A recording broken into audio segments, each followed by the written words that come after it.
Lone Star Pawn and Bargain Center, 6509 I-30 on the frontage road in Greenville. Your one-stop shop for TVs, electronics, computers, and gaming systems.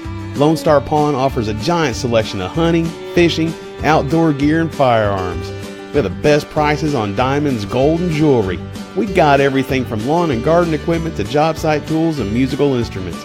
So for the best deals and pawn rates in town, come see us on the south side of the frontage road in Greenville. We'll go on for that. So thank you very much. All right, it is 5 minutes after 6. I'm going to call the meeting to order. And the first item will be Councilmember Money is going to do our invocation. It will be followed by the Pledge of Allegiance. And if you're wearing headgear, please remove that. And also, if your phone is not silenced, please make that happen. Mr. Money. Let's pray. Father God, we thank you for this beautiful day, for the gorgeous weather that you've been giving us lately. We know that you are the God of all weather, the beautiful and the hurricanes and the tragedy. We do not question your judgment or your power or your will, and we just thank you for the grace that you've extended to us. We pray for the people who are in harm's way, the people who have lost so much of their lives and of their possessions, and we pray that you would comfort them. And we thank you for the people down in Houston area and in Florida that are helping those people, the firefighters and policemen and responders, but also just the volunteers and good church groups and folks that are down there giving of their time and resources.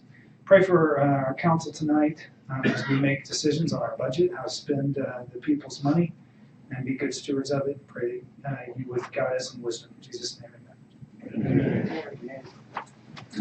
I pledge allegiance to the flag of the United States of America and to the republic for which it stands, one nation, under God, indivisible, with liberty and justice for all.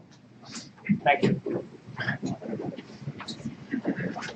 Okay, the next item we have is presentation. Pardon me? Having a revolt. Paul John's fault. We've got the first presentation, and that has to do with September 15th is National POW MIA recognition. I've asked Councilmember Turner to read that. You can stand up.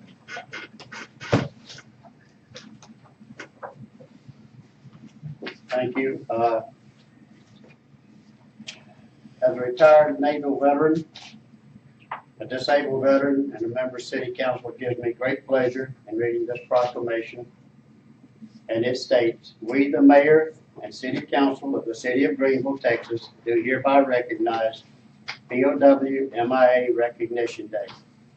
Whereas the history of our nation has been built upon the struggles, sacrifices, triumphs, and defeats of the many men and women who have endured battle and hardship in defense of our nation's security and freedom, and whereas we have supported our soldiers in both wartime and in peace and look forward to their safe return. However, a group of these dedicated men and women have never returned home, whose sacrifices and ordeals will never be known, and whose bravery will never be forgotten. They are our prisoners of war and our servicemen and women missing in action. And whereas, while we celebrate the return and hope for the safety of our troops currently serving overseas, we must also remember and pay tribute to the thousands of servicemen and women who are unaccounted for from wars throughout our nation's history. And now, therefore, in honor of our prisoners of war and our servicemen and women missing in action, we do hereby proclaim September 15, 2017 as POW MIA Recognition Day, and join with the citizens of this city to remember those American heroes for their courage, sacrifice, and patriotism. In testimony whereof, Witness my hand this the 12th day of September, 2017. David L. Dryden, Mayor. Thank you.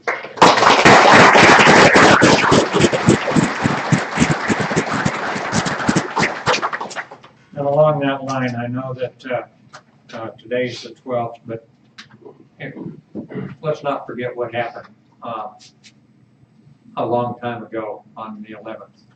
So in recognition of all the people that were sacrificed and all of the first responders and everybody that gave up their lives trying to save lives, it shows the way that this country is built, the way that we come together, and the way that we work together. And I think we've seen that amplified time and time and time again with the two hurricanes down, the hurricane down in Houston and the one down in Florida. We see people down there that just are trying to help everybody. They don't care what's going on. They're out there to help. So I think it's something we should all be very proud of. This is America, and everybody works hard to help the Americans. So God bless us all. Okay, the next item for presentation is an announcement and recognition of Greenville firefighters who participated in Hurricane and Tropical Storm Harvey recovery and rescuing civilians who assisted in preparation. Sue? Yes, Mayor and the Council, I'm here to announce and proud to tell you that Greenville, Texas, a city of 27,000 people, played a role during Hurricane and Tropical Storm Harvey. What we are showing you is just a small example of our participation in this recovery. First of all, you see our beautiful fire truck. And then there is Energy Secretary Rick Perry, who used to be our governor, and now he's a U.S. Department of Energy Secretary. With him, there are 4 of our firefighters, Greg Woodbury, Engineer Paul Taylor, and Captain Jay Pratt, and Captain Terry Clark, and of course, U.S. Energy Secretary Rick Perry. And we are proud of all of them. Also, from our fire department, Fire Chief Jeremy Powell, Captain Rusty Irwin, Captain Stephen Langford, Fire Marshal Jake Papa Giorgio, Captain Terry Clark, Captain Jay Pratt, Engineer Paul Taylor, Firefighter Greg Woodbury, Captain Brian West, Captain David Pedden, Engineer Jason Goldsmith, Firefighter Jacob Rainey, and Firefighter Nathan Stoker participated in recovery and rescue. And also, a lot of civilian from our great city of Greenville, participated in helping people in Houston area. And from 8 departments, from City Secretary, Main Street, Airport, Human Resources, Finance, Fire Department, Park and Recreation, and Police Department, 43 of our employees did help and were allowed to go and locally make packages and for people in Houston. We had 12 pallets of water, 13 pallets of diapers, and 1,000 donation. Again, this was a joint effort between all of our Hunt County Fire Department, Walmart, Coker Matthews Funeral Home, Greenville Municipal Police Association, and again, donation of from our average citizen. And again, we are proud of our employees helping people in needs and in a time of needs from a small community in Northeast Texas, and we are proud of them. I'd like to thank you.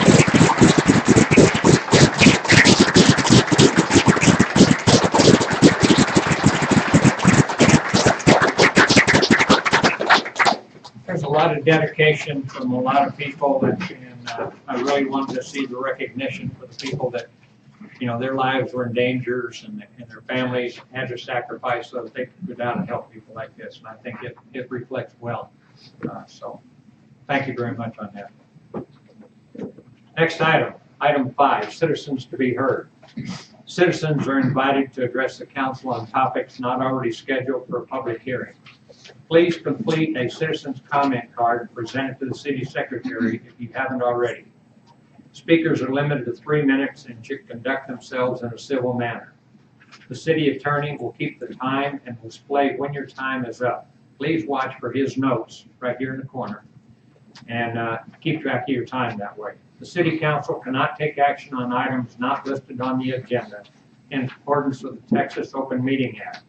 Concerns will be addressed by the city staff. They may be placed on future agenda or addressed by some other course of response. If there is an issue brought up and there's a factual correction, that can be brought up, but we cannot get into a discussion on items from the citizens to be heard. Carol, do we have anybody? Dennis Mathis. Dennis? Mr. Mayor, council members, city staff, Dennis Mathis, 2115 Park Street. As a comment, I'm also president of the Flying Club and pilot and a certified flight instructor. I should make a comment about the Harbor Relief. The Flying Club probably contributed time and some effort. And we took 150 pounds of diapers and sort of thing down to Beaumont, Texas. So we did have a flat tire, but we won't go into that. First, I want to talk about the self-service fuel. And let me just say thank you for the city. And Masood, I know you had some effort in that, but thank you very much for that aviation fuel that Majors, which will be coming online, we think, in a week or two. I'd like to discuss a little bit on pricing, and as I did a little research, there's you have a sheet of handed out, or Carol gave to you. It's my 10-minute research I did on AirNav to look at airports that provide full-service fuel as well as self-service fuel in the area. Sulphur Springs, McKinney, Mesquite, Lancaster, Paris, Midlothian, and Denton were the ones that I picked. Looking at that, the average full service, the average self-service, there was a 55-cent difference. That is, the full service was discounted 55 cents. So I think if we can properly price our self-service fuel at the airport, I believe that we can see that this might be a very profitable and successful endeavor for the city. We have some numbers we can probably provide on that, but it's all a guess at the moment. Anyway, I want to encourage the city manager, with the support of the council, to discount the aviation self-service fuel 50 cents at the airport, if we can do that. Thank you. Thank you. What is the current full service price? $3.97 per gallon. Thank you. Anybody else? Yes, Don Presley. He answered. Okay, thank you. Somebody else? Anybody else wish to speak? Please give your name, address, so that we can keep it for the record. Aye, sir, will do. Said Joe please. Rector, pardon me. I said please. If it was an order, I wouldn't have said please.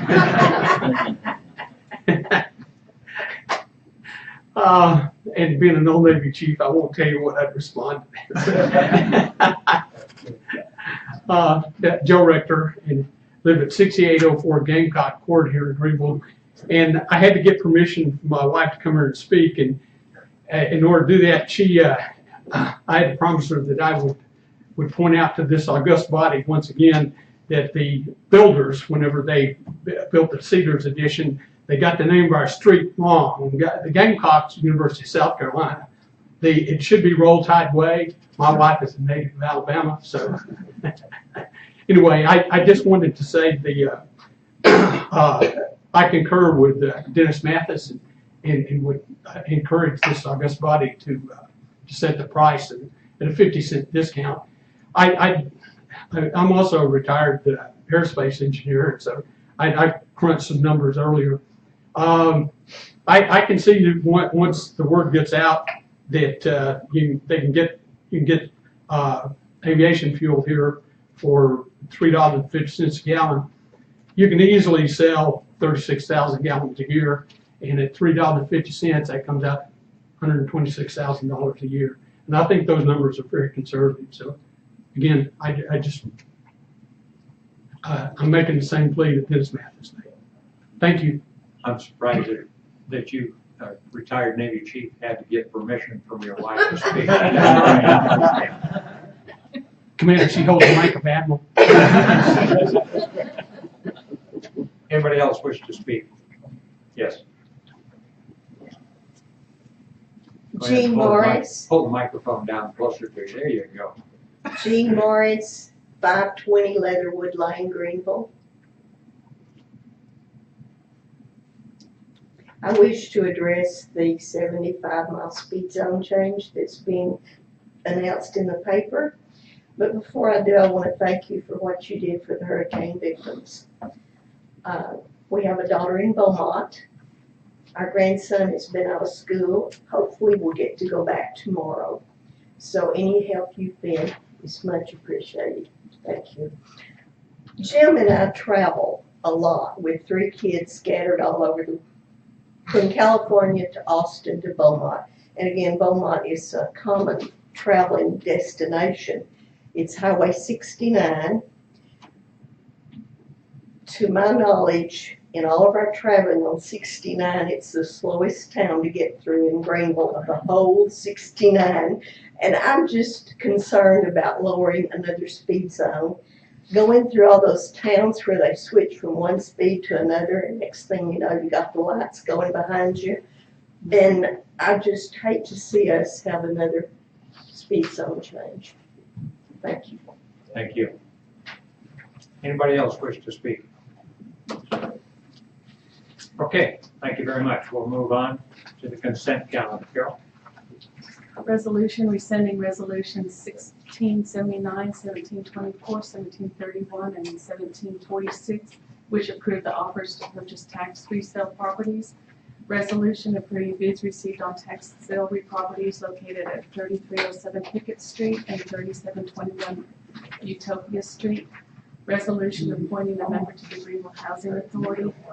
Resolution approving waiver of residency requirement for an interim official as outlined in section 1912 of the city charter. Ordinance authorizing final payment of the unit price for Tricon Services for the construction of the Geo Bond Phase 3 Street Reconstruction, Berlin Street. Ordinance authorizing the professional service agreement with Hewitt Zollers for the reconstruction of Center Point Lane from Roy Ward Parkway to Justin Lane. Anybody have any questions or comments? I have a question on 6B. I don't want to pull it out separate because I think it's just an easy question to answer. But on these property tax sales that we're rescinding, they made a bid and then just never paid, and we never gave them a deed, and so it's just sitting out there. Is that right? Exactly, Okay. and we learn our lesson. We're gonna operate like private sector. From now on, we're gonna ask for escrow before we bring it to you. And if they don't come and close the property, they lose the escrow. Okay. All right. That's all I wanted to know. Anybody have any other questions or comments? Mayor, I'd like to pull up, I just want to say, I think Ms. Kirkendall is the best, absolutely best person to be in that job right now. We still have the problem with the charter, and I'd like to pull F out for separate consideration. All right. Can we pull that out and do it after executive session and talk about that in executive session? I wonder if we can, yeah. Okay. Just save it to the end of the meeting. Okay. Any other things? If not, I'll entertain a motion to approve as submitted with the exception of item F. I'll make that motion. Yes, sir. Cedric, did you second? Yes, sir. All right, please vote. And it passes 7-0. Thank you.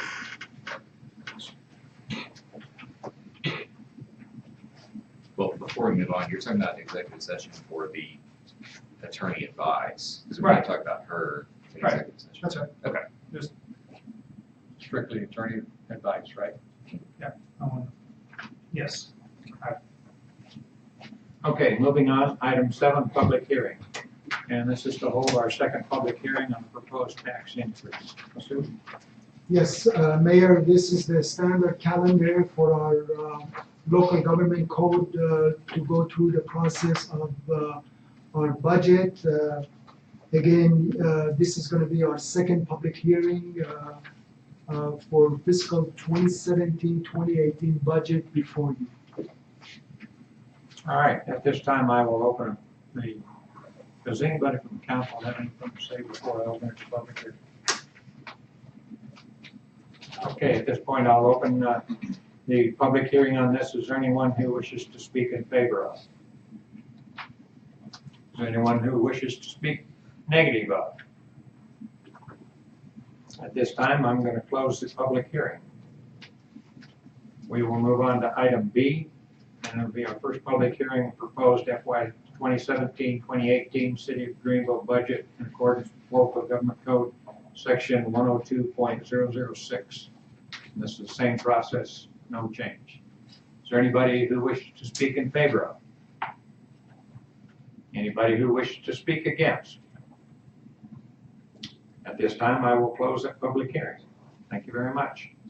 We'll move on to. Can we have time for discussion now? I mean, I know we talked about it at the work session, but can we discuss, or do we wait till next week to talk about this? I guess we can discuss. I mean, we have a public hearing. All right. Close the public hearing. Well, we talked a little bit, but I wondered what the rest of council's thoughts were about the service center and as a possibility for finding some extra money for tax relief for employee benefits or something like that. I personally, as I said during the work session, I would like to see us if we can come up with a 1 cent decrease. And, if we take the money out of that service center, I would be willing to do that. So that would be my thought. I'm just trying to give Sue some direction within the next week or so as to what to do to come back with this. Yeah. Go ahead, John. I have been contacted by, I'll say more than 2 or 3 people in the past couple of weeks. And several of them city employees. And they're not extremely happy with 3%. Because, number one, they say it won't cover the cost increase, much less give them any benefit. Because they're still gonna take money out of their pockets. And besides losing money, they're still gonna lose money with the property tax increase, so they're still even deeper in the hole. So we need to do something somewhere along the line. I think maybe the property tax decrease, along with the 3%, will give the city employees something, plus the citizens of Yeah, it's a rate that gets dropped down. correct. Cedric? Again, I don't believe we need to have a property tax decrease. We should be able to find another way to pull money from, like I say, maybe the service building or some other alternative, but not the property tax increase. We talked, Masood spoke about this. So you're saying you want to keep it at 0.69? Keep it where it's at. We spoke about it before a long time ago about kicking the can down the road. And I believe every time we drop property taxes, we kick the can. If we do decide to drop it, you'll kick the can down the road. When you take it, I think I need an amplification on that. Kick the I'm can thinking- down the road of what, we're not adding more debt. You're not adding more debt, but you're not sustaining what we have already. I believe you just need to keep everything the same. No property tax decrease at all. Okay. Any other comments? All right, thank you. At this point, I'm going to move on to item 8A, consideration and action on an ordinance establishing maximum reasonable and prudent rates of speed on certain portions of certain streets. Bottom line is it's to take Highway 30 as it goes through our city limits, and it's been recommended by TxDOT to reduce it from 75 to 70 miles per hour. And this is a ordinance that we would say, yea, verily, that's a good idea, or no, we don't agree with it. So I will open that up for discussion with the council. Anybody have any comments? I think it needs to stay 75. Any? James? Let's say number one, Jean Morris has always been right. She's the finest music teacher Greenville ISD has ever had, and I've worked with her for years. Again, wife of former Mayor Jim Morris. She's never been wrong. This is paid political. And again, I'm like what John said right now, if we want a speed trap, if we're gonna say, let's get a speed trap, let's go ahead and pass this thing. But 5 miles an hour at 75 miles an hour, it's negligible, you can't notice it, but it will show up on the radar. And again, last trip I made to Dallas in the construction zone on I-30, there was a local police department on a place that's just to the west of Greenville out there playing highway patrol. If they want to patrol that highway, get a job with DPS. I do not think we need a speed trap. I think that's what we're fixing to set up. I think 75 is appropriate. I like it. I feel like, I have a friend that lives at Burning Drive, and he sees 3 or 4 wrecks a month at that particular intersection. And personally, I don't understand why TxDOT is recommending 70. I think it ought to be 65 if you want to mitigate accidents at that location. And we spend a lot of time out there cleaning things up. I don't know that it was intended as a speed trap. I think it was proposed as a safety issue. And I can personally tell you from this friend of mine that lives there, that there are a lot of accidents at that intersection. Now, some people will say, well, people shouldn't be texting while they're driving a car, and that's what happens. I don't know. What? Well, it's not, I'm sorry, intersection, at that turn, that abrupt turn. We're talking about the turn right there at Walmart. Across from Chili's, kind of. Yeah, Right there, as you're approaching Where the the Century Walmart. 21 office is from that back toward the east where that turn, you're going, I guess cars would be going south, southwest, and they abruptly turn to the west, southwest at that intersection. It's almost that turn there, yeah. I don't know, I think it's more, it seems like it's more pronounced than that, but anyway, there's a turn there, I'm sorry. It seems That's like, it, that area. it seems like a couple times a month, there's a 18-wheeler rolled up on that.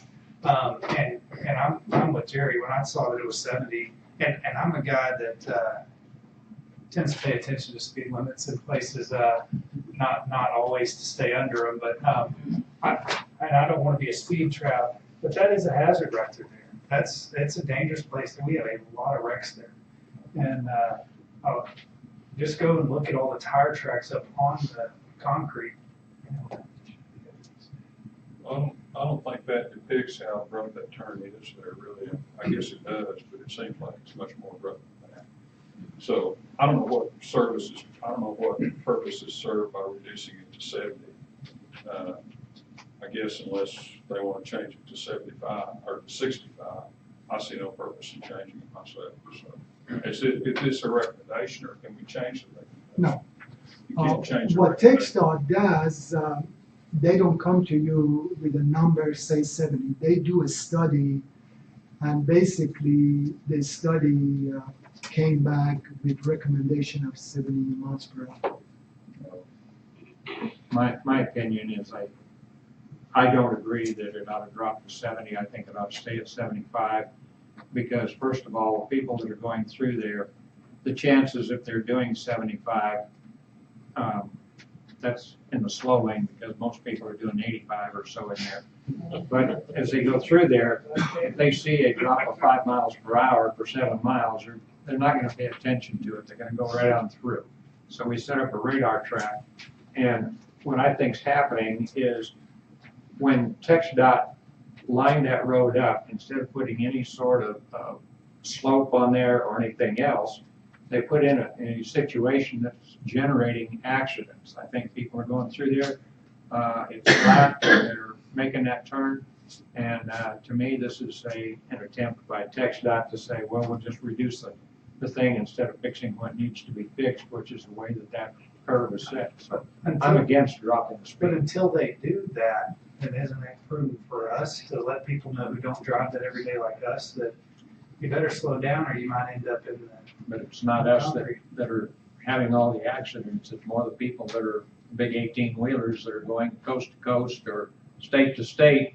And, you know, There are a lot of single automobile accidents there. And a lot of Not times just 18-wheelers slam into people that are in cars. I mean, and maybe we don't need to do it for the whole 7 miles. Maybe we need to do it for 1 mile right in there. The smaller the area, the less people are going to pay attention to it. I mean, you would have, in my mind, you would have to do it for a bigger area. Well, I don't see it wrecks on the interstate anywhere like I do right there. And that curve right there just creates an awful lot of accidents, and it's dangerous. Well, we see a lot of accidents. Likewise, I see a lot of them on the frontage road right at that same corner. Yep. You know, there's several, and I don't want to speculate, but I see a lot of them. And actually, I see more on that frontage road on the westbound lane than what I see on the interstates. And changing the speed limit on the interstate is not going to cut down any traffic accidents that we see on the frontage road. Well, I don't think 70 miles an hour is adequate. It's an adequate reduction, so I'm gonna vote in favor of this ordinance if somebody makes a motion for it. I think it ought to be, if we're gonna change it, it ought to be much lower, like 65. So if you vote in favor of it, you want to cut it to 70. Oh, okay, no, I'll vote against it. Okay, because as I understand this, and correct me, No, you're if you vote for this, you're saying reduce it to 70. If you vote against it, you say, no, I don't agree with 70. And whether you want to change it to 65 or whether you want to keep it 75, It can't be changed to 65. So it would be a no against vote. the ordinance. There would be a no vote if you don't want it to be 70. Well, it depends on the language of the motion. Because if Brent made a motion to approve it, or somebody else made a motion to disapprove it, the vote would be different. So whoever makes the motion, then we can go through that again, just make sure everybody's on the same page about what a yes or no vote actually means. So in other words, I made a motion that we keep the speed limit 75 miles per hour. Then that would be the easiest and probably fastest way to do that. I'll make that motion. I have a motion by John. Gene Morrison, I'll second that. I'm gonna vote. Just a second. All right, so James, you second. All right, so if you vote yes, Then this will be effectively a no vote on here, but it so that will be means a if yes to we're not, keep it at we would 75. not be recommending it to be reduced Exactly. to 7 as they have proposed. That's So a right. no vote says drop it to 70, a yes vote, no, vice versa. Yes. No, you had it right. A no vote would be reducing it to 70. The yes vote would be keeping it at 75. Because of the language of the motion. The way I said it, vote yes. Everybody agrees it's dangerous, but nobody wants to lower the speed limit. Please Well, vote. I mean, And we're I gonna, guess I'm all not- right, so state your motion again, please. I made the motion that we keep the speed limit at 75 miles an hour. Push the stop button. Let's get it over with and go to the So next if you item. vote yes, we are voting to keep it at 75. Yes. Yes. Please vote.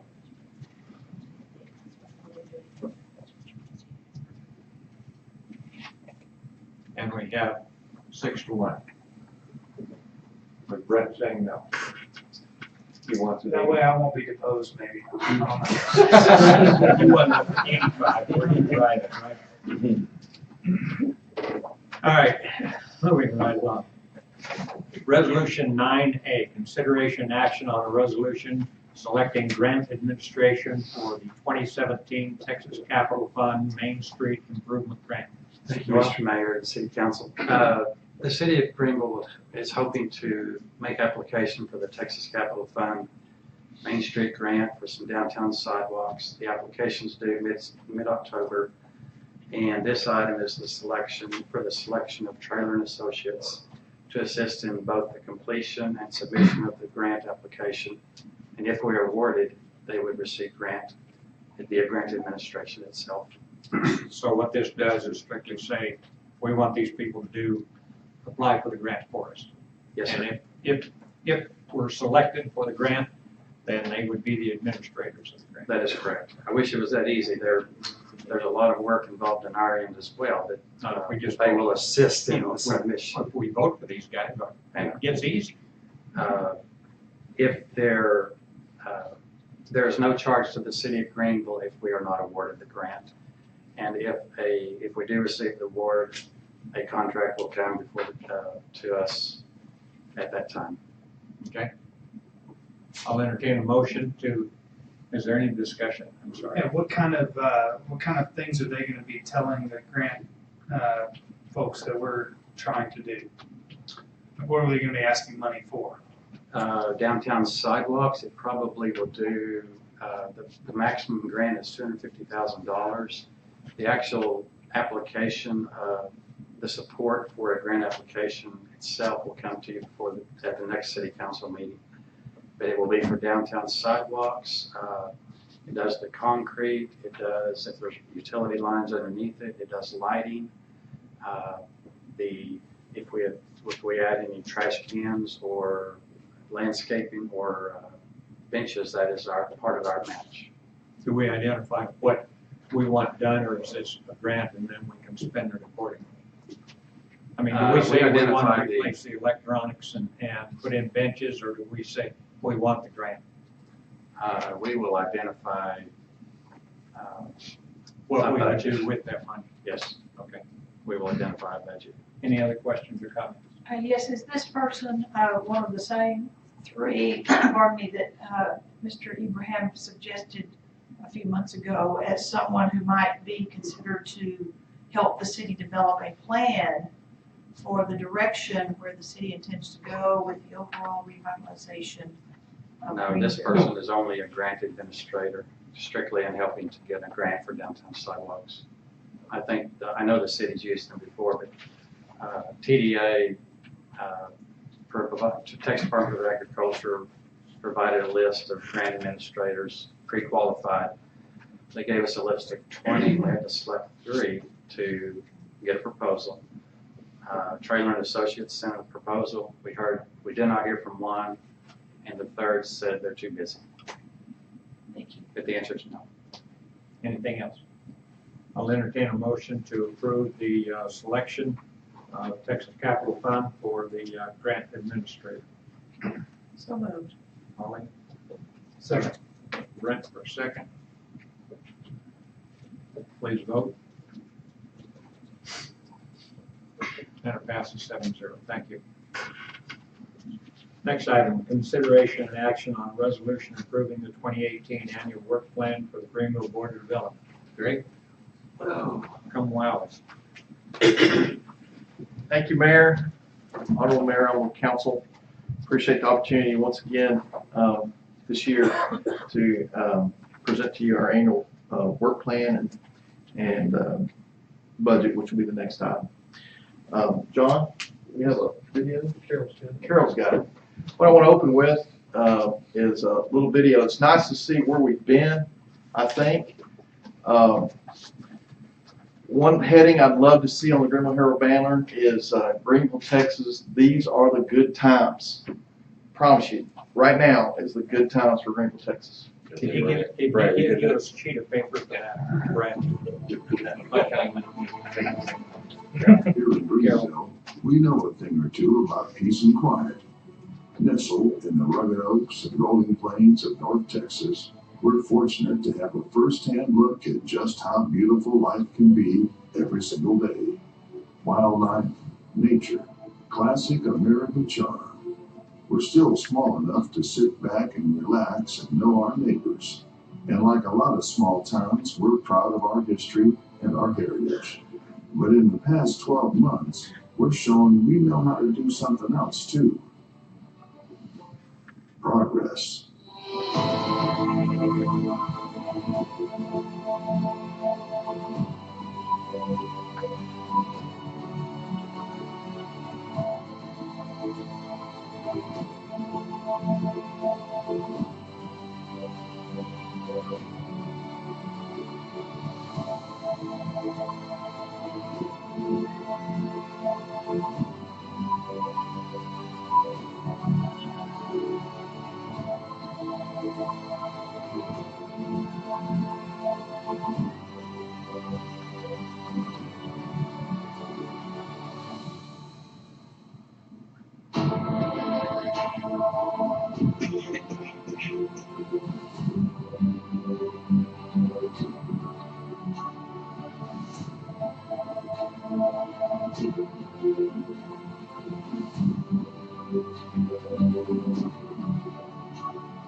That's all your work. That's the community's work. That's, you know, a culmination of a lot of work. What we see today is what we worked on 2, 3, 4, 5 years ago.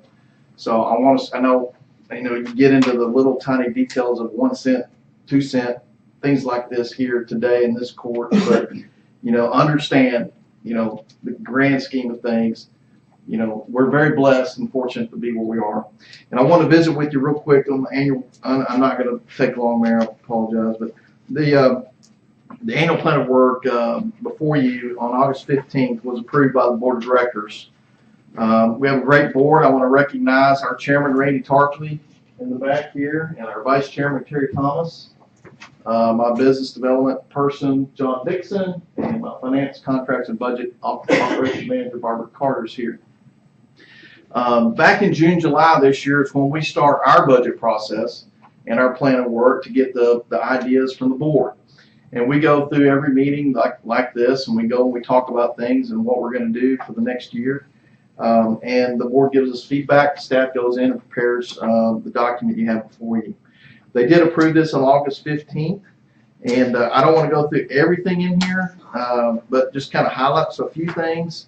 One of the things that the board last year wanted to work on was, just like Masood said, a lot of times, through the stress of trying to operate and run a city, things get left behind. Cans get kicked down the road, things like that, or just kind of things that are like roads. Roads, water, sewer, things like that. We understand that every city goes through that. We are not the only guy that has that problem. In the industrial sector, same problem. Where the city is fixing the residential streets, which they should. The industrial sector, to continue the enjoyment of our industrial that's here, those trucks beat up our roads. Those have to be fixed. And so one thing the Board of Development does is take it upon themselves to use the Board of Development money and 4A money to fix roads in our industrial parks. That's not money out of the taxpayers that comes into the property tax. That's money that we have to work with through sales tax and through electric revenue. That's where we should spend our money. Definitely on infrastructure needs like that. This last year, Industrial Drive was really in bad shape. We got Solvay, you saw in the video, was purchased by one of the largest companies in the world, a French company called Solvay, bought Cytec. It was there for many years. Y'all remember Cytec? International investment, a French company buys Cytec. They complained a lot about Industrial Drive. Masonite did too. It was doing some damages to vehicles and things like that. Board of Development, through the city, I want to applaud Masood and his office, the Department of Engineering, that managed that contract for us. We paid for $250,000 out of our fund to fix Industrial Drive. So now you drive down there, it's smooth going across the railroad tracks. Even the mayor's Cadillac could go, don't feel a thing. one of the things that we wanted to bring out to you is the general mission and purpose. I came here in 2011. It'll be finishing up 6 years this year before, and it's gone in a flash. And it's been a wonderful. I can't tell you how great, and I love to work. No, but I can't tell you how great it is to work in the city of Greenville. I mean, I love this place. I mean, I live, sleep, eat, breathe it. When I'm thinking about it on the weekends, I don't know if you've seen, sometimes I'll keep going. Yeah, So keep doing the job you're doing. Well, thank you. But it's the board, it's the council, it's everybody involved. As we work through it, everybody is doing their part. One of the things, attracting new business and industry to fill vacant buildings. We just still have some vacant buildings in town. We need to help there. Build new facilities for business, Greenville's business industrial districts. That's something we are working on. We're hoping to, we can come and make some good announcements here soon. Enhance and improve the quality of place in Greenville through successful economic development efforts. Enhance and improve the quality of place. That's what we're here for. We're here to give you, the city council, the city manager, and the mayor, and everyone the opportunities that you have today to look at things that maybe we didn't have the money to do years past. And also with the maintain fiscal responsibility and accountability for economic development to the citizens of Greenville. That's number one in my book. It's number one in the board of developments is to maintain the fiscal responsibility and accountability with what we do with the public funds. Business retention expansion. Can't tell you how important that is. I know you know it's important that we keep what we have. Many cities would love to be in the shape we're in with industry. Also, with the work that the school district has done with the Career Technology Education Center, I can't tell you how many industries we've taken there. Their mouths drop. They go, this is exactly what we need. We are working with the school district on an intern program. I want Mr. Kelso out here with the school district. He was here earlier, but he helped formulate the ideas to create an intern program for the school district to create more opportunity for kids to work underneath our existing employers. Working really well. Also, we definitely want to, every year, if you come to the annual banquet, we recognize community investments, and we want to continue to do that with companies. And then also continue the relationship. The number one thing, and I've always said this and I always will, doing this business 20 years, the biggest business retention we can do is those plant managers know who to call when there's a problem. And if they know us, they know our number, and they have a problem in the middle of the night, they call us. I give a call to Masood or Juice or whoever needs to help with the problem. They've always responded. City's always responded. Juice has always responded. And that's why we have a happy industrial climate right now today. Industrial district, definitely. Industrial district, we have a huge, great company. Thankful, blessed to have L3 certainly at our airport. And everything that they're doing down there, I can't tell you, it's the largest employer not in North Texas. It's the largest employer in North Texas. And I know this city is pledged to do everything it can to help them down there and maintain a happy workplace. But also beyond that, we do have an industrial district we're talking about in the kind of the northwest sector of our city. Great location. It was great planning by the city fathers to put this park out there. We've had great success recently by landing companies and putting them in where the infrastructure is, the water, the sewer, the electric. Those are important features, and also gas. We will continue as we do. It's kind of unseen. You kind of drive around town, you don't realize, but we are cleaning up the industrial areas. We keep them mowed. We keep them cleaned up. We keep them dressed, cleaned up with as much as we can with trash and that so forth with our budget. We also, definitely need to do a little more studies on lack of infrastructure. That's one thing that we know we don't have. But as projects work, as projects come in and we bid on projects, that's where we start to look at and do those studies. Okay, what do we need to do to help this infrastructure? And we work with the companies to try to make it all work together. Rail's a big issue. NETEX rail line, it comes through our city. NETEX rail line, a lot of our companies today use the NETEX for logistics services. NETEX is a nonprofit railroad company that stretches 100 miles from Greenville, dead ends in Greenville, goes all the way to Mount Pleasant.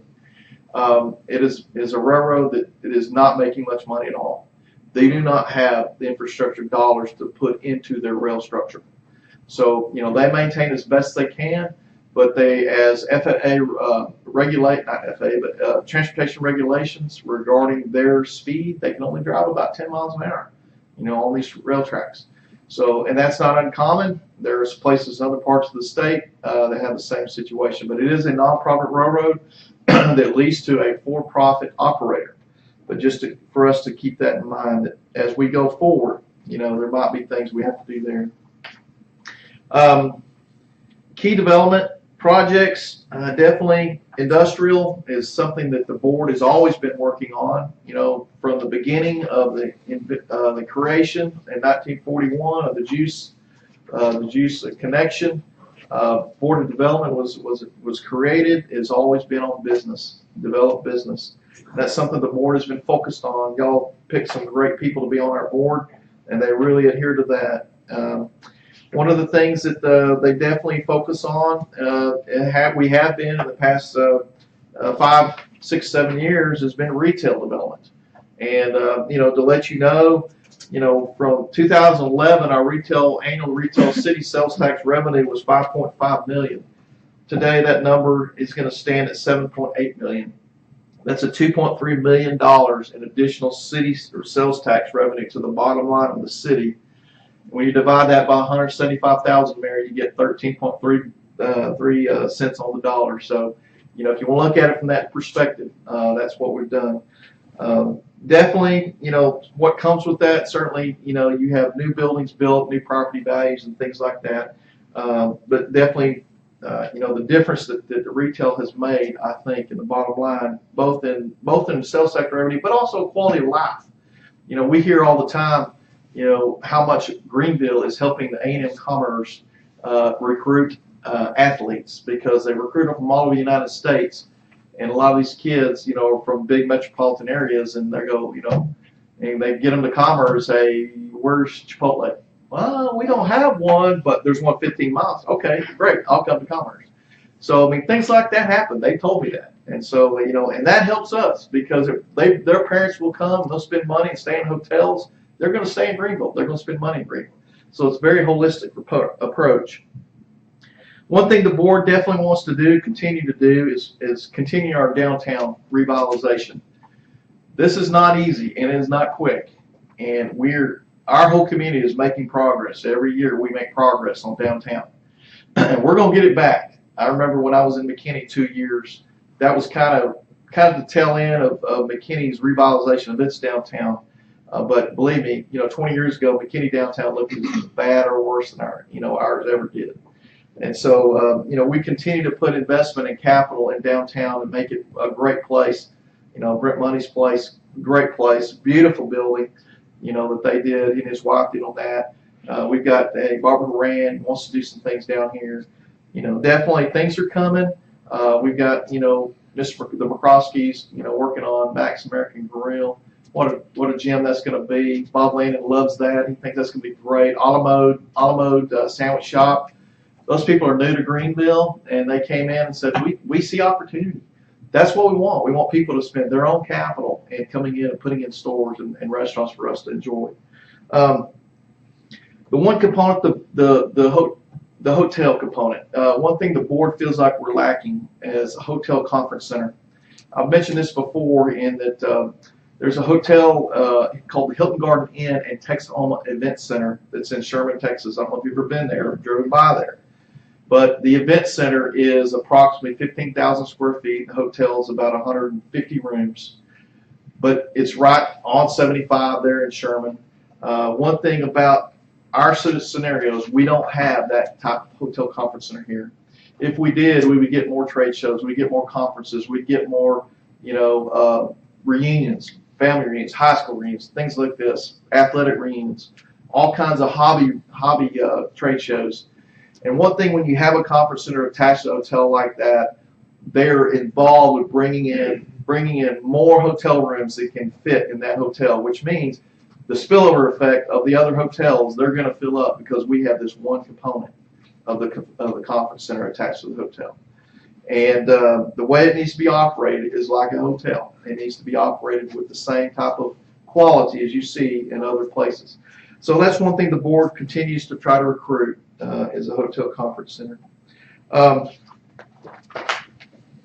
Marketing, we always, every year we put money in the budget to do general marketing of all things, of all kinds of things.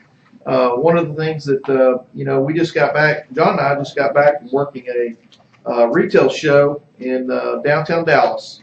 And this is the North Texas Area Realtors Association. And we passed out this, I'll pass this out if y'all don't mind.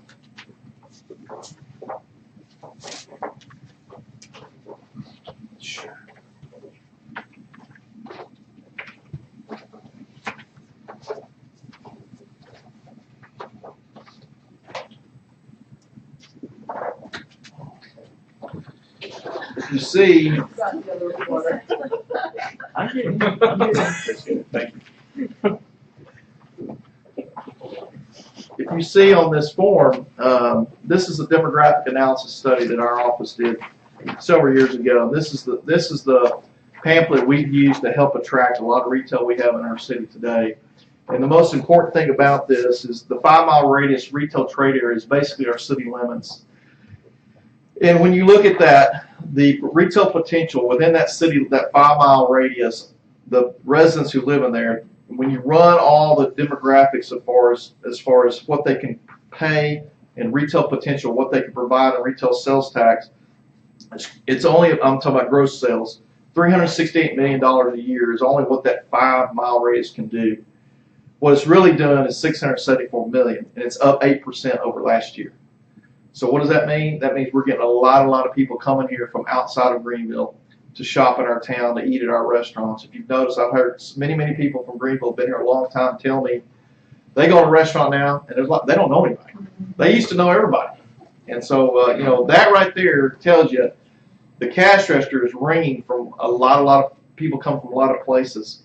So anyway, that's for you to take home. The back side is shows you, a lot of our retail activity. We show this at our trade shows and give it to folks who about doing projects here.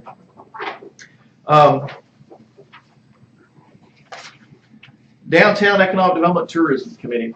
That's one thing that the board felt like that we needed to focus on several years ago, and it was creation of that committee when Larry Green Jr. went off the board, and Larry Green Jr. felt like that there definitely needs to be a continuation of downtown economic development tourism, because the two theaters we have in town definitely are, I'm telling you how rare that is. It is so rare for a community like us to have two great theaters in downtown. And now, with the winery coming along and the downtown Market Square, we've done some things down there, renovated it, and everything in between, it affords us the opportunity as a great city to bring people from out of town to come to a show. And so these are, if you don't enjoy it, you're not going to understand. But if you do enjoy it, boy, what a great place we have. You sit in those seats that, applaud the Board of Development for stepping up, with helping with the seat campaign when we were trying to collect the funds, in which, I want to applaud Kevin Banks for, Kevin was here, Kevin's not here, I'm talking to him. Applaud Kevin Banks for running that program. The Board of Development jumped on board with that. The mayor and the council all chimed in with the help to bring that money in. It was done by donations, and so I want to applaud that program. We talked about a Gold National Concert Event Program. One of the things that the board sees, when we have done other big, I would call them major concerts before, things that are over $50,000, say, or over $30,000. When the city does them, realize the city is kind of putting that money at risk when they sell tickets. So you have the act has to collect. You got to pay him. When he says $30,000 for me to come here, you're on the hook for $30,000 until you sell enough tickets that you can cover that. Not to mention the marketing that goes into that. And so what the board said they would like to do is try to take that burden away from the city. And so they said to take that burden away from the city, is there a way we can incent and get an outside promoter to bring in a big show, meaning that promoter would have to guarantee that $30,000 or $40,000 to that act. And then we would incent him up to $10,000 per show, which covers, some of we have the sound you have to rent, you have to go through a lot of the other things to put on a show here that a lot of places you don't have to. And so the board said we felt like that, this was an opportunity to help the city bring in bigger shows without using city tax money. And so that was the whole purpose and reason for that. Now, we weren't successful at this last year. There wasn't one promoter that took us up on that, but the board would like to keep it in this year and try to see what happens this year. Bob Wills Fiddle Festival coming up in October. This will be the 4th annual Bob Wills Festival, 4th annual. Fiddle players from all over the nation come in. This is all underneath the economic development tourism of downtown. I can't tell you how many people come from all over the world. They come from all over the world. We've got people come from the Netherlands this year, from UK. We had people from Japan last year. I mean, it is a world event, and so we look forward to that again this year as we partner with the Bob Wills Heritage Foundation to pull this off. So I want to thank the board for continuing to support that. Last thing is in the plan of work is very important. We've dedicated a page to it: professional development and fiscal accountability. It's very important that our board and our staff are trained properly. We have to maintain exactly all the things that necessary that state law requires us. That training is necessary. We will take the board to go to training, do it public funds training, do it Public Meetings Act training, Open Meetings Act training, 4A training, how we're supposed to use the dollars, things of that nature. So definitely the board will continue that effort in the staff, training of the staff. And then also definitely support paying for the audit of the entire operation with the city through third-party audit. That is very important each year. And so, Mayor, that's what you have before you, and I'll take any questions. Okay. You got one question here. Oh, this is interesting though, the per capita and the household income and the retail potential. I'm looking at 5 miles, 10 miles, 15 and 20 mile apparently radiuses or whatever. The 5 through 20, is that Greenville as the center? Because I noticed down here there's 2 asterisks by 40 That's correct. miles. That's correct. Why did they use 40-mile radius from Sulphur Springs, Texas, encompassing Greenville? That's a total different. Because the reason for that, James, is that's a trade area. And so what they feel like is that this is what the developers are telling us, that if you go from Greenville and you go out 40 miles, right, you're gonna scrape Rockwall and you're gonna go past Sulphur Springs, almost kind of halfway, almost to Terrell and halfway to Paris. They feel like the people that are living in that circle come to Greenville more often than they're going to go to Rockwall. And so because we're kind of the center of that 40 mile, we're the major trade center for that. And so that's why it's used that way. But I don't understand then the 40 miles, if you put the center of the compass on Sulphur Springs and swing the other side, 40 miles the other side of Sulphur Springs, yes, that's not going to include anybody that's going to come. It could. We've had people coming in on the other side of Sulphur Springs to shop in Greenville. I mean, that's what I'm saying, that when you put the circle down and you draw the circle, the trade area is people coming to Greenville. Interstate 30 is the reason. Interstate 30, Highway 69, all those folks come to Greenville because we have the major stores, Academy. We've got the new, our whole new mall, Crossroads, Greenville Promenade now. So, I mean, we have a lot more to offer people that live out east and northeast, even in Paris, Texas. That's just the reason. It's just they use this regionally when they were trying to attract a big box, Academy did this when they came here, because here's the thing, Academy thinks they're going to pull more people on the other side of Sulphur Springs than they're going to pull from the Dallas Metroplex. And so if you go 40 miles from Greenville, you're going to go into Metroplex, and that's not going to be. You know what I'm saying? That's what okay. Yes, sir. Good question. That's a good question. Any other comments, questions? Thank you. Good job. Thank you. I think you're doing a great job. All right, at this time, I'll entertain a motion to approve the plan as presented. So moved. Holly? All right, Cedric? Is there any citizens input on this at all? Pardon me? Is there any citizens input on this at all, or is this just a slam dunk deal? Citizens had the opportunity to speak during the I citizen, thought you're not supposed to speak, citizens be heard, it's an agenda item. if it's a public hearing. I have a motion and a second. All in favor, please vote. 7-0. Thank you. Consideration action on a resolution approving the fiscal year 2017-18 budget for the Greenville Board of Development, Greenville 4A Economic Development Corporation. You got anything to add on there? Great. No, the budget matches what we need to do, with the plan of work. It is something that, the board's looked at very closely. And one of the things that we've noticed that we've kind of increased a little bit is the facade grant program was $25,000. We've increased $50,000 this year to help the city with some of the work that's being done.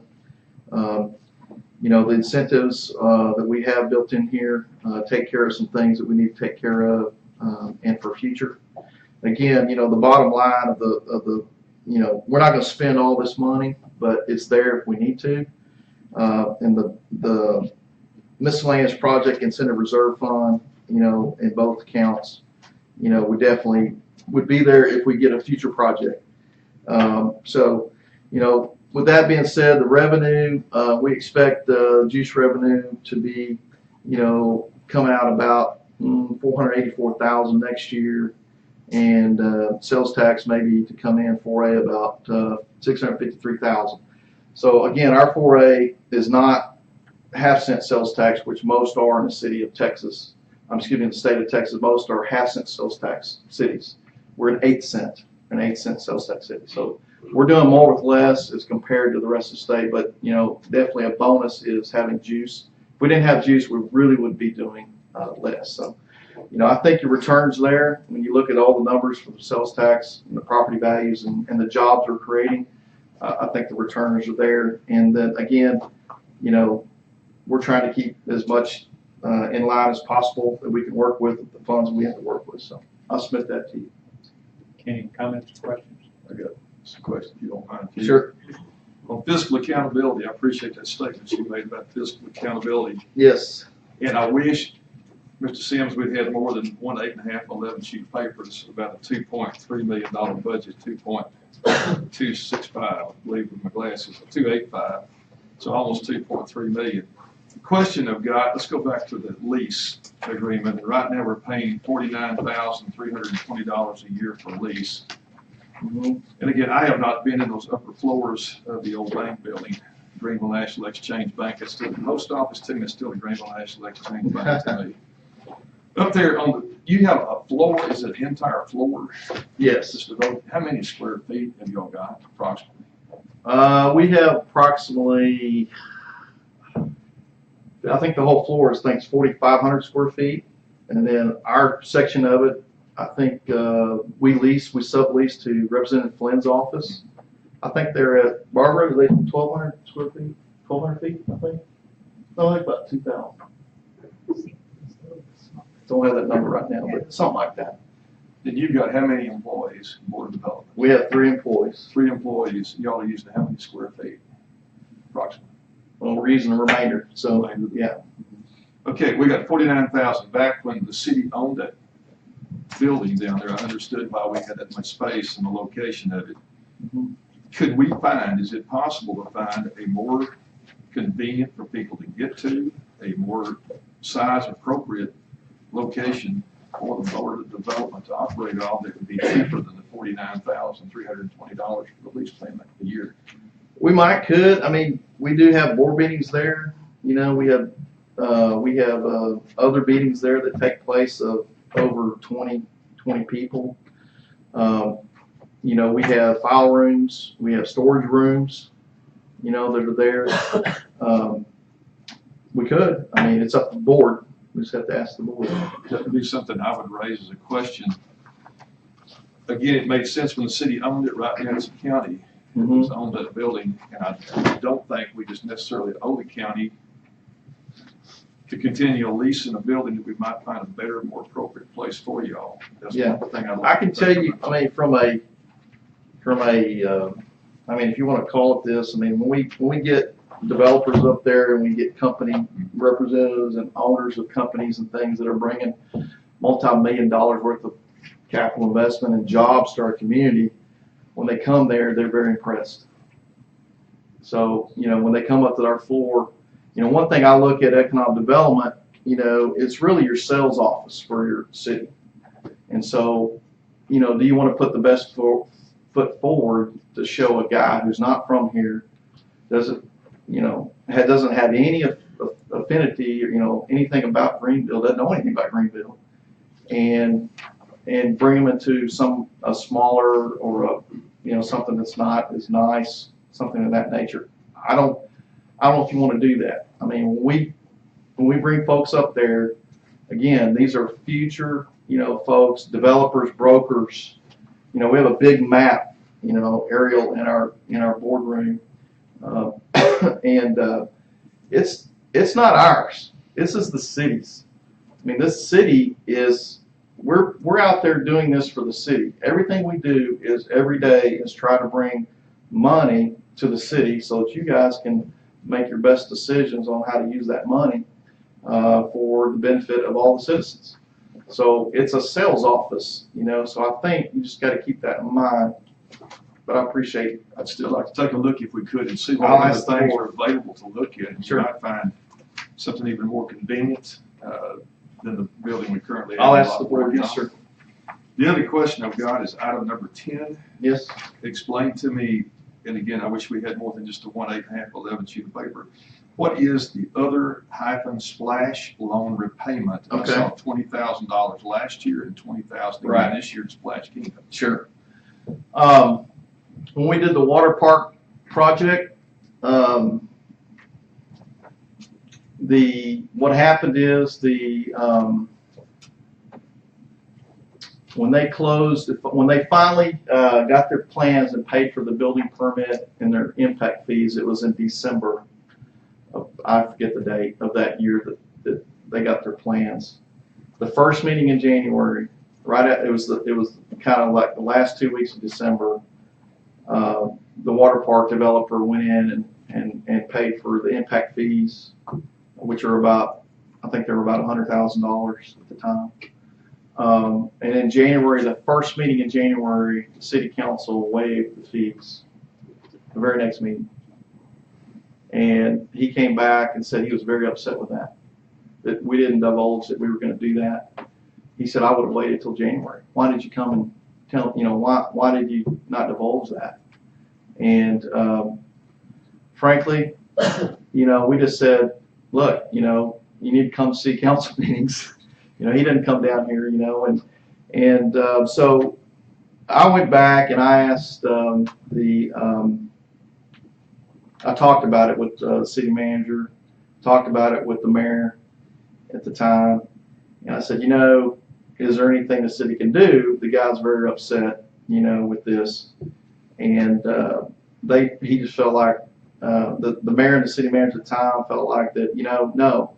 If we went back and did that, then you know what? That was a year we had a lot of development, and all that development that we had, I think, brought in maybe $300,000 or $400,000 in impact fees, and we'd have to give it all back. If we did one, we'd probably have to give everybody else back. And so I went back to the water park guy, and he was still very upset about it. I said, I cannot believe y'all are doing this, blah, blah, blah. I said, you know what? I said, I'll ask the board, maybe what we need to do, could we provide you a loan? And he said, I wouldn't take it. I said, well, I don't know what else to do to make you happy. And he was going to pull out and not do the deal, not do the project. And I went to the board and asked the board. And what we did is we made a $100,000 loan over 5 years, $20,000 a year, and he's paid it every time. So we've gotten all our money back in the 5 years. disclosed that years ago. We did. Yes. Yeah, we did. I talked to the council about that. So. That's what, but we're not paying where it says proposed payment. We're not No. paying them. It's under revenue. No, that was revenue. Okay. That was a loan payment. On that. But that's the truth. That's the story then I need. That's the story. Got another story here today. It's one last Sure. final thing, or two things here real quick. On salaries and benefits, and again, fiscal accountability, that's what I'm about right here. And again, I've got one sheet of paper here, and that's all I'm looking at. I'm showing 368,000 a year ago proposed. Now I'm showing 389, which is a 5.7% increase on that. Is that increased salaries, increased benefits? What is the 5.7 up to 389,000 for three people on salaries and benefits? What's the 5.7% increase for? It's the increase for salaries and benefits, what it is. So 5.7% Yes, increase. the board is wanting to give us a salary of increase. I'll address it. That's a decision made by the Board of Development, not by Greg and his. Yes, what I'm saying, I just need to know, That's what it is. 5.7%. It's an increase, it's a salary increase. Do we have access, does the council have access to the payroll and the benefits for the three people that are on the Board of The Development? public does. It's See what? it's Yes. public. That's what I'm asking. Yes, you That's do. what I think that's the answer. Can we have that before I approve this? I'd like to have that information before I approve this tonight. You have anything with? I don't see a need for it. It's not something we can deny anyway. I mean, it's something the board's approved. We appointed the people for the board. They've made that decision. I'd like to hear from Mr. Tarby, please.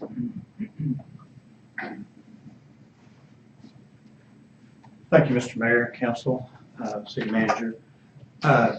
We did analyze, as we do every year, the value of our staff. And we have the finest economic development staff in the state of Texas.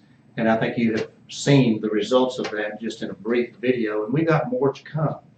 And so I unashamedly tell you that our board looks at every dollar that we have, every item that is budgeted, and we look at the performance, and our folks well-deserved whatever raises or whatever benefits we feel are necessary in order to maintain the best ED group in the state of Texas. So we make no apology for that. Our board is fully informed.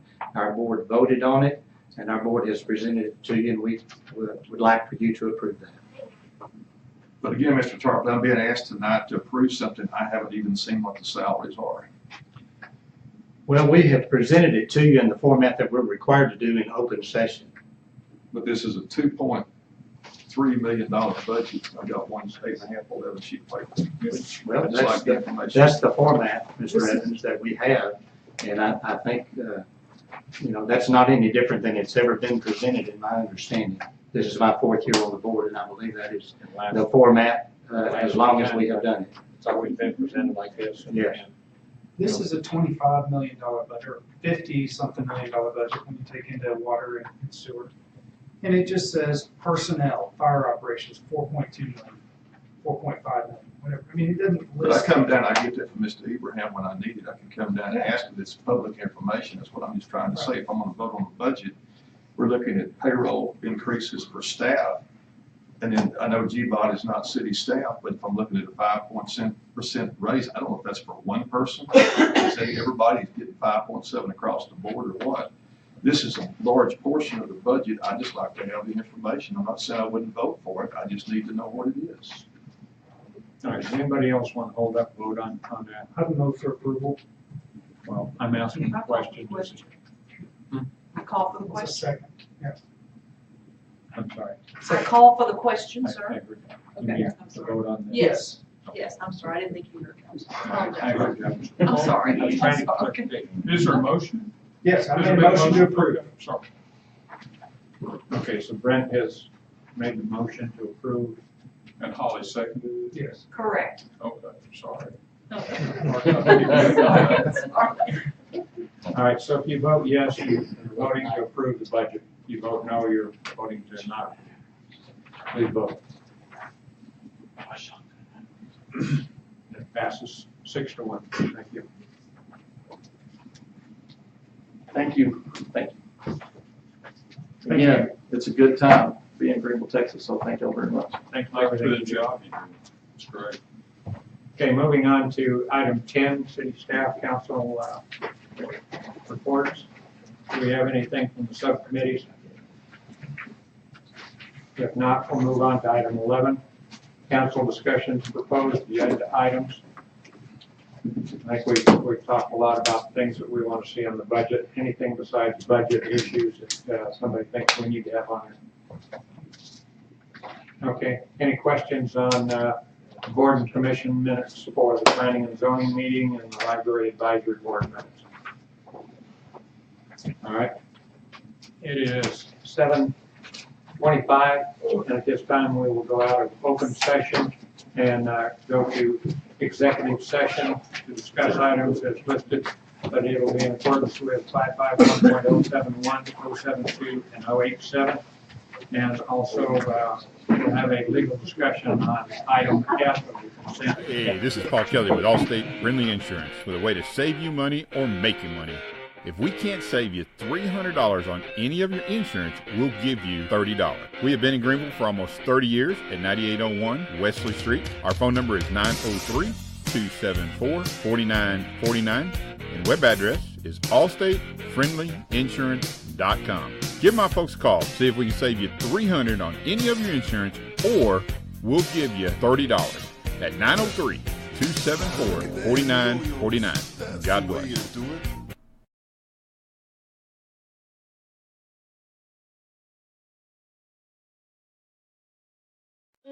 Lone Star Pawn and Bargain Center, 6509 I-30 on the frontage road in Greenville. Your one-stop shop for TVs, electronics, computers, and gaming systems. Lone Star Pawn offers a giant selection of hunting, fishing, outdoor gear, and firearms. We have the best prices on diamonds, gold, and jewelry. We got everything from lawn and garden equipment to job site tools and musical instruments. So for the best deals and pawn rates in town, come see us on the south side of the frontage road in Greenville.